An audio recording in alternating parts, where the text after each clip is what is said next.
একটা মাত্র ভাগরে সিকিউরিটি দিতে পারে না, তোমরা 15 জন ভাগরে কিভাবে ডাকো ইন্ডিয়া, আর আমরা কিভাবে যাব তোমাদের ওই জায়গায় ক্রিকেট খেলতে?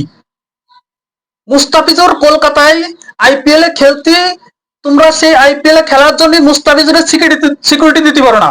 একটা মাত্র ভাগ গেছে, আর এমন যদি 15টা ভাগ ইন্ডিয়ায় যায়, তো ইন্ডিয়া তো মনে করো যে সবাই যারা উগ্রবাদী হিন্দুদের সবাই গেলে খেলা দেবে না।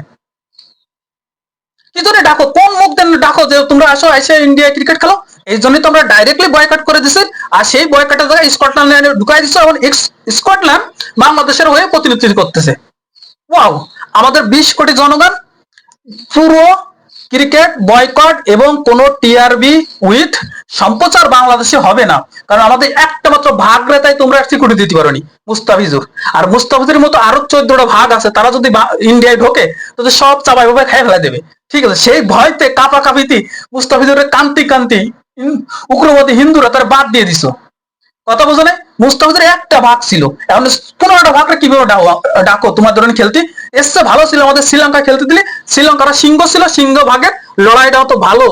ঠিক আছে, তা না করে আমাদের তোমরা বাদ দিয়ে দিছো, ডাজ নো প্রবলেম।